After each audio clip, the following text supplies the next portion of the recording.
Cosa aspetti?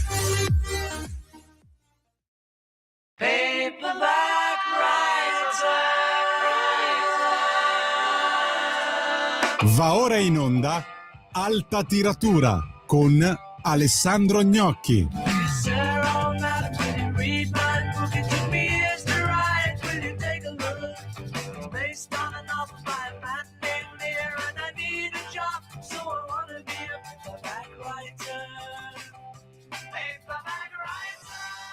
Buongiorno, eccoci ad Alta Tiratura, io sono Alessandro Gnocchi e questa è Radio Libertà.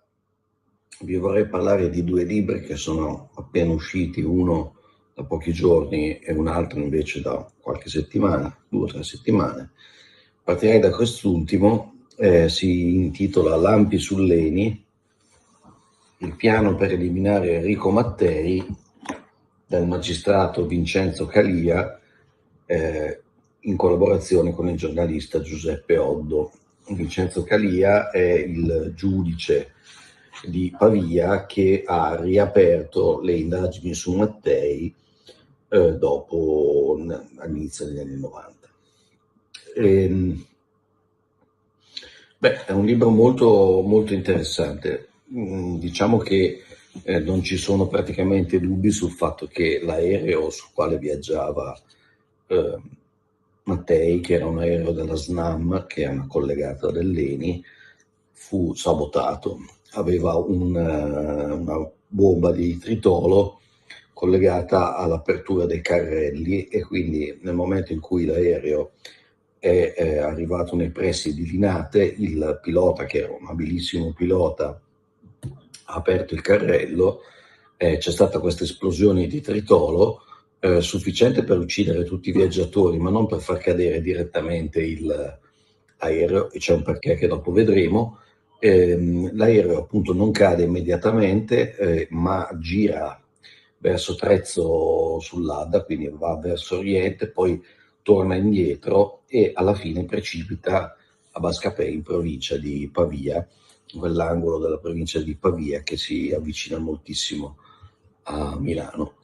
L'aereo viene visto cadere da più persone, c'è una commissione d'inchiesta, la commissione d'inchiesta scarta immediatamente il sabotaggio e punta invece sulla morte istantanea per motivi non chiariti del pilota, il che spiegherebbe appunto poi il fatto che l'aereo sia caduto a vite dopo aver girato un po' per i cieli della Lombardia.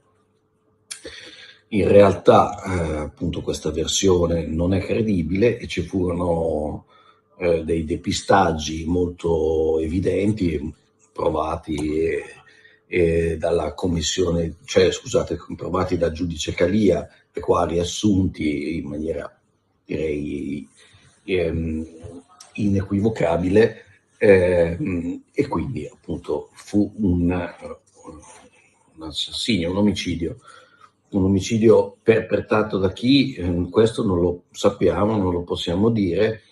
Diciamo che la pista principale conduce al OAS e insieme alla mafia siciliana. L'OAS era un'associazione terroristica di militari francesi che lottavano contro la separazione dell'Algeria dalla Francia, cioè praticamente volevano mantenere le colonie che invece De Gaulle poi lascerà libere.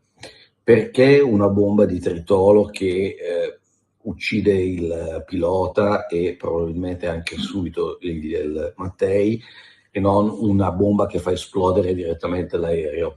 Proprio perché chi ha ordito l'attentato non voleva che si indagasse su un possibile caso di sabotaggio, voleva che le cose rimanessero incerte e che si potesse quindi insabbiare il fatto che appunto il velivolo era stato abbattuto da una bomba. Però io adesso non voglio entrare nello specifico del caso giudiziario, che poi diventa un caso di cronaca, finisce con coinvolgere il giornalista Mauro De Mauro, che stava indagando sulla morte di Mattei, e arriva a toccare anche Pasolini. Infatti il titolo Lampi su Leni è il titolo del capitolo mancante di Petrolio, che è un romanzo postumo di Pasolini dedicato, cioè in cui c'è una parte molto ampia dedicata proprio alla morte di Mattei. Qualcuno dice che Pasolini sia stato ucciso come Mauro De Mauro perché appunto indagava, faceva troppe domande sulla morte appunto del presidente dell'ENI. Perché di Leni stiamo parlando? L'ENI è probabilmente la più importante delle aziende pubbliche, era pubblica, oggi è privata, e sotto la guida di Mattei, che era un personaggio fortemente carismatico, era diventata una potenza nella gestione dell'energia per l'Italia. Praticamente Mattei puntava all'indipendenza energetica, cioè voleva come dire, staccare l'Italia dai suoi partner tradizionali per cercare una propria via e comprare e essere e diventare appunto autosufficiente dal punto di vista dell'acquisto e della produzione e tutte le fasi successive di appunto idrocarburi, di petrolio e gas, insomma, in poche parole. Succede che, e questo secondo me rende il libro interessante, sapete che di recente il governo di centrodestra nel campo dell'energia ha varato un piano che si chiama proprio Piano Mattei. Perché? Perché Mattei aveva fatto questo. La situazione in cui si trova Leni quando lui diventa presidente è questa. Sostanzialmente ci sono le 7 sorelle, che sono 7 multinazionali, 2 con sede in Inghilterra e 5 con sede in America, che dominano il mercato occidentale degli idrocarburi. Però questo dominio non conviene ovviamente al compratore, all'Italia in particolare. Allora Mattei, forte del suo prestigio, era stato capo dei partigiani, poi era stato onorevole della Democrazia Cristiana, aveva un carisma importante. Mattei decide che dobbiamo approvvigionarci di petrolio e gas a prezzi più bassi. E allora che cosa fa? Fa una mossa che manda in frantumi, come dire, la diplomazia, perché cosa fa? Va in Unione Sovietica, in Russia, e dice: carissimi, voi avete gas a non finire, facciamo una cosa, io lo compro da voi il gas. Ma questa è una cosa inaccettabile per il governo americano, e ci sono infatti testimonianze del malcontento che c'era a Washington e del malcontento che c'era anche, diciamo, nelle sfere dei servizi segreti, della CIA. Insomma, l'Italia era un paese inserito in quel blocco atlantico, diciamo così, che sparigliare andando a comprare la benzina, cioè scusate, il gas a prezzo stracciato dai russi era inconcepibile. Ma diciamo che probabilmente era anche un'astuzia è stata anche un'astuzia di Mattei, perché dopo una lunga trattativa siamo arrivati a una situazione molto diversa. Cioè Mattei ha detto: vabbè, lasciamo perdere la Russia. Io rinuncio anche, perché Mattei aveva fatto anche delle stazioni di servizio e voleva aprire in Inghilterra, voleva aprire una raffineria in Inghilterra, che voleva dire andare a fare concorrenza alla Esso e all'altra multinazionale inglese. Anche questo era una mossa completamente fuori dalle righe per la diplomazia di quell'epoca. Ma appunto Mattei probabilmente aveva in mente un piano ancora più articolato e lo stava mettendo a punto proprio nei mesi in cui è morto. Però io adesso voglio continuare a parlare di Mattei, perché poi voglio arrivare all'oggi, ma facciamo la nostra pausa, ascoltiamo un brano musicale e poi ritorniamo.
Eccoci per la seconda parte di Alta Tiratura su Radio Libertà. Io sono Alessandro Gnocchi e stavamo parlando del libro Lampi su Leni, il piano per eliminare Enrico Mattei di Vincenzo Calia e di Giuseppe Oddo. Un saggio decisamente interessante, si legge peraltro benissimo, è scritto molto bene.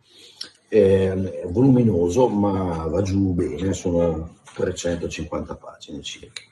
Stavamo parlando del piano di Mattei, eravamo arrivati al momento in cui Mattei entra nel mercato inglese facendo i distributori dell'Eni e cercando un posto dove installare una raffineria, e soprattutto siamo rimasti a Mattei che dice vabbè, a questo prezzo io non ci sto, dice alle 7 multinazionali del mondo anglosassone, dice io a questo prezzo non ci sto, scusate tanto, vado a comprare dai russi sovietici all'epoca a un prezzo nettamente più basso.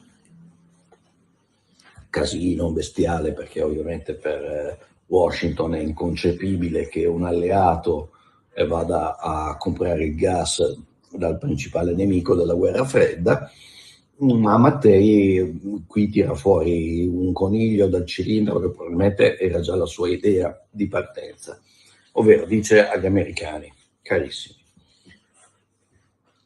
la Russia dimenticatevela, i distributori in Gran Bretagna ve li vendo, però facciamo una cosa: io il gas lo voglio andare a comprare nei paesi del Maghreb e nell'Algeria, in Algeria in particolare, in Siria anche, però in particolare in Algeria. Quindi prendo contatti con il governo algerino. Ma qui c'è un altro problema diplomatico enorme, cioè il fatto che tra Francia e la sua colonia, ex colonia algerina, la situazione è ancora molto, molto tesa. C'è una parte dei francesi e l'OAS che citavamo prima, che è una specie di servizio militare deviato, non sono per niente d'accordo sul fatto che gli italiani si mettano d'accordo con gli algerini, perché l'Algeria è ancora, diciamo, considerata una cosa della Francia, un satellite della Francia, una colonia francese. Mattei se ne frega e appunto stringe un patto con l'Algeria, patto che non entrerà mai in vigore praticamente. Cosa possiamo aggiungere? Possiamo aggiungere che c'è anche questo fatto strano, ovvero che la corrispondenza che viene presentata anche nel libro di Aldo Moro a quell'epoca stava costruendo il primo centro-sinistra, cioè il governo democristiano con l'appoggio esterno dei socialisti. Il tentativo era quello di strappare i socialisti al braccio con il PC e quindi impedire di creare una grande formazione di sinistra. E chiede a Mattei di sacrificarsi, cioè praticamente gli lascia capire che nel 63, quando scadrà il mandato di Mattei Alleni, questo mandato non verrà confermato. Il motivo è che Mattei è inviso a una buona parte della DC, quella parte della DC che, diversamente dalla DC di Moro, guardava soprattutto al mondo atlantico e non voleva saperne di alleanze con il PSI. Allora, il sacrificio per tenere legata quella parte di DC che era malcontenta, per un'altra vicenda viene deciso che Mattei è ingombrante, ce lo togliamo dalle scatole e buonanotte. Mattei, purtroppo non c'è la risposta di Mattei nell'archivio Moro, però si può capire che probabilmente fosse malcontento perché Leni era una sua creazione di fatto. E cosa succede? Succede poi il patatrac che abbiamo visto, cioè Mattei viene fatto saltare in aria. Questo ci dice che appunto l'Italia è stato un paese a sovranità limitata, ma questo lo sappiamo tutti benissimo da sempre, e che il nodo della questione allora come oggi è l'approvvigionamento degli idrocarburi, e allora come oggi la questione è una sola, cioè il fatto che l'America pretende tutt'oggi di venderci il gas e il petrolio a un prezzo che non è concorrenziale, che è sconveniente rispetto al prezzo che noi possiamo ottenere dalla Russia. E quindi ci troviamo in un momento in cui il nostro alleato naturale, che sono gli Stati Uniti, sono in frizione, come del resto dimostra il comportamento di Trump sulla NATO e su tante altre cose, sono in frizione per una questione, quella dell'energia, che è fondamentale. Naturalmente, diciamo così, il fatto che la Russia non sia più sovietica cambia un po' le carte in tavola, ma neanche tanto, perché abbiamo visto appunto la guerra in Ucraina, insomma c'è ancora, no, un po' di scontro, un po' tanto di scontro tra Stati Uniti e Russia, soprattutto quando al governo sono i democratici, devo dire. Comunque questo libro è interessantissimo perché fa luce su una delle vicende più importanti della storia italiana, ma permette di capire anche qual è la posta in gioco oggi.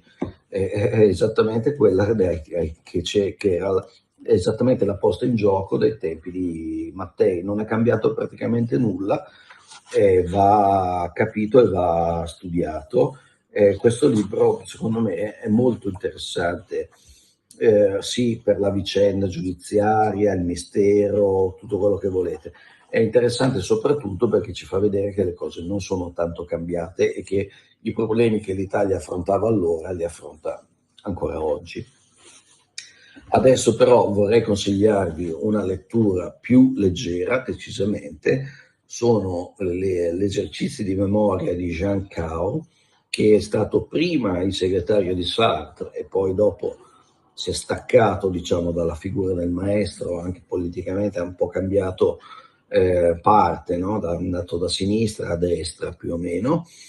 Era un ritrattista fenomenale, un uomo che sapeva cogliere negli altri con 3 tratti l'intera personalità, comprese le crepe che i personaggi ritratti si portano dentro.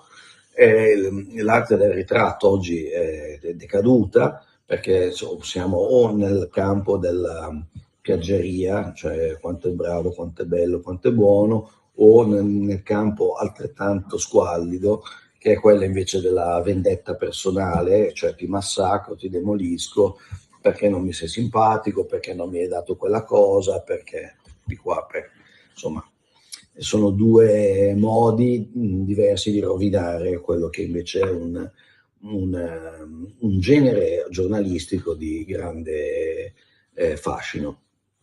Jean Crow è esattamente l'opposto, è capace di vedere le crepe e il ridicolo negli altri come in se stesso, e per questo fornisce dei ritratti meravigliosi di tutti, perché ha conosciuto tutti, anche perché ha vissuto molto a lungo, quindi di Sartre innanzitutto, ma anche di tutti i presidenti francesi, a partire da Giscard d'Estaing, Mitterrand, Chirac.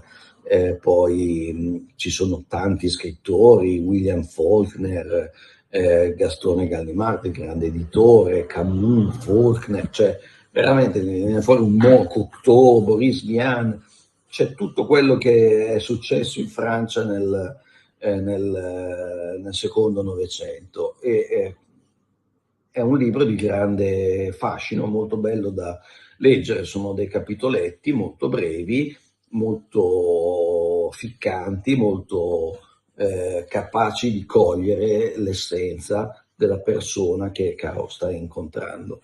È spiritoso e credo che sia una bella lettura intelligente da ombrellone.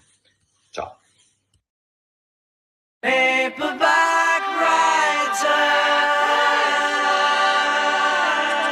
Avete ascoltato Alta Tiratura.